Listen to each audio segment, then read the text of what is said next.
काशी का एक ऐसा मंदिर जिसे काशी नरेश गुप्त रखना चाहते थे और हमारा अनुमान है कि उन्होंने इसे बखूबी किया है, क्योंकि वाराणसी के सबसे व्यस्त सड़क होने के बावजूद भी किसी को इसके अस्तित्व का पता नहीं चल पाता है, क्योंकि यह बहुत ही गुप्त मंदिर है और यहाँ पर बहुत ज़्यादा शांति होती है।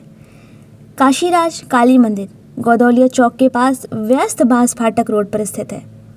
यह संभवतः वाराणसी में सबसे आसानी से पहुंचने योग्य है और फिर भी सबसे कठिन स्थान है। इस स्थान पर जाने वाले अधिकांश लोगों को इसके बारे में कोई जानकारी नहीं है।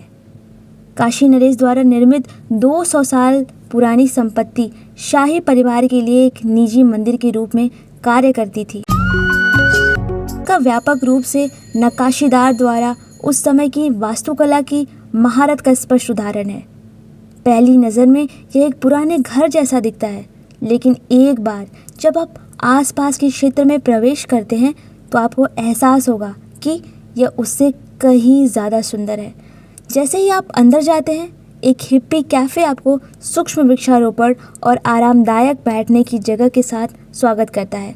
यह फुलवारी रेस्टोरेंट है। कैफ़े से बाईं ओर मुड़े और आपको एक मंदिर दिखाई देगी। यह काशीराज काली मंदिर है। मंदिर के आसपास के क्षेत्र को अब रखवालों ने गायों के लिए गौशाला में बदल दिया है। आप जितना करीब जाएंगे और जितना अधिक देखेंगे, आपको दिलचस्प चीज़ें मिलती रहेंगी। डिज़ाइन से लेकर नक्काशी के विवरण तक सब कुछ इतना सुंदर और शाही दिखता है कि यह कल्पना करना मुश्किल हो जाता है कि आधुनिक उपकरणों के बिना उन्होंने ऐसा कैसे बनाया। यह मंदिर भारत में विकसित पत्थर के काम का एक नमूना है। हालांकि स्थानीय लोगों के अनुसार आप जो मंदिर देख रहे हो वह एक नकली मंदिर है जो अपने बगल में असली मंदिर को छिपाए हुए है। इसके बारे में कई किंवदंतियां हैं, लेकिन बहुत कम या कोई ऐतिहासिक रिकॉर्ड नहीं है। ऐसा कहा जाता है कि जब भी राजमिस्त्री मूल मंदिर में फर्श गुंबद जोड़ने की कोशिश करते थे तो दीवारें जमीन में धंस जाती थी। उन्होंने कई बार गुंबद जोड़ने की कोशिश की, लेकिन असफल रहे। इसीलिए उन्होंने इसे वैसे ही छोड़ने और इसके ठीक सामने एक और गुंबद बनाने का फैसला किया। एक अन्य सिद्धांत के अनुसार राजा शिवलिंग को सुरक्षित रखने के लिए आक्रमणकारियों से असली मंदिर को छिपाना चाहते थे। इसीलिए उन्होंने असली शिवलिंग को एक छोटे से कमरे में रखने का फैसला किया और उसके ठीक सामने एक विस्तृत कलाकृति बनवाई। जो कोई भी इस क्षेत्र में आता है वह शायद ही दूसरे मंदिर पर ध्यान दे पाता है। इसके पीछे छोटा सफ़ेद मंदिर है जो कि है गौतमेश्वर महादेव मंदिर। काशी खंड में गौतमेश्वर महादेव का वर्णन किया गया है। काशी नरेश ने इस मंदिर को एक नवाब से मुकदमे में जीता था। मंदिर के रखवाले बताते हैं कि कभी गौदौलिया पर गोदावरी कुंड था। इसी के तट पर गौतम ऋषि का आश्रम था।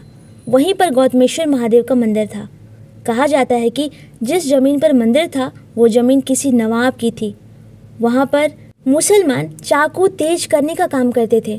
करीब 200 साल पहले एक भक्त मंदिर में दर्शन के लिए जा रहा था और मुसलमानों ने उसे वहाँ जाने से रोक दिया। उसकी शिकायत काशी नरेश महाराज प्रभु नारायण सिंह से की गई। अगले ही दिन काशी नरेश अपने मंत्री के साथ मंदिर पहुँच गए। उन्होंने नवाब से उस जमीन की कीमत पूछी। इस पर नवाब ने उनसे कहा कि आप लाल किले की कितनी कीमत लेंगे, हम उसे खरीदेंगे। इसी के बाद दोनों में गौतमेश्वर महादेव मंदिर वाली ज़मीन को लेकर मुकदमा शुरू हो गया। काशी नरेश 3 बार मुकदमा हार गए। फिर मुकदमा शुरू हुआ। इधर मुसलमान सोचने लगे कि सब झगड़े की जड़ एक मात्र शिवलिंग है, इसे गंगा में फेंक दिया जाए। यह सोचकर मंदिर खुदवाने लगे। ज़मीन जितनी खोदी गई शिवलिंग बड़ा होता गया और नवाब की संपत्ति खत्म होने लगी। परिवार के काफ़ी सदस्य की मृत्यु हो गई। नवाब की भी मृत्यु हो गई। अंत में एक महिला और बच्ची बच गए। महिला ने वह ज़मीन छोड़ दी। उसके बाद काशी नरेश ने मुकदमा जीत लिया। गोदावरी कुंड होने के कारण इसीलिए इसका नाम गोदौलिया पड़ा। आप जब भी काशीराज काली मंदिर का दर्शन करने आते हैं, आपको यहाँ की आरती ज़रूर देखनी चाहिए। यहाँ की आरती बहुत ही शांति वाली आरती होती है और यह काशी के उन गुप्त मंदिरों में से एक है जहाँ पर भीड़ ना के बराबर होती है। और यहाँ पर जब आप आते हैं तो आपका यहाँ से जाने का मन ही नहीं करता है। यहाँ पर ज़रूर आइए और दर्शन कीजिए। साथ ही एक नए अनुभव से खुद को जोड़िए। धन्यवाद।